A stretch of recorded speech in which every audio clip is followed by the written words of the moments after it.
La loi d'Avogadro.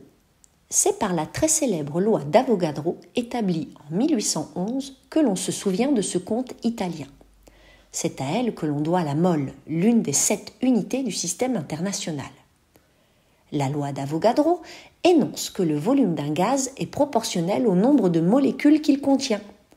2 moles, autrement dit, noté mol. Ainsi, 2 volumes égaux de gaz différents dans des conditions de température et de pression identiques contiendront un nombre identique de molécules. Amusons-nous à calculer pour 3 bouteilles de 1,5 litre pleines de gaz la quantité de matière qu'elles contiennent et vérifions que le résultat obtenu est bien le même. Voici un tableau rassemblant pour le butane, l'hélium et le dioxyde de carbone leur masse molaire et leur masse. Nous pouvons alors calculer la quantité de matière que renferme chaque bouteille. Nous appliquons la formule petit n quantité de matière égale la masse divisée par la masse molaire.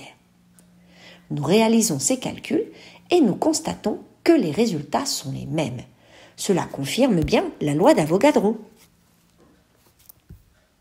Nous pouvons alors définir la notion de volume molaire. Le volume d'une mole de corps pur est appelé volume molaire. Vm, le volume molaire, est égal à V divisé par petit n. Autrement dit, une quantité de matière petit n de corps pur de volume molaire Vm occupe ainsi un volume tel que V égale n fois Vm. Contrairement aux liquides et aux solides, les gaz ont des volumes qui dépendent fortement de la température et de la pression.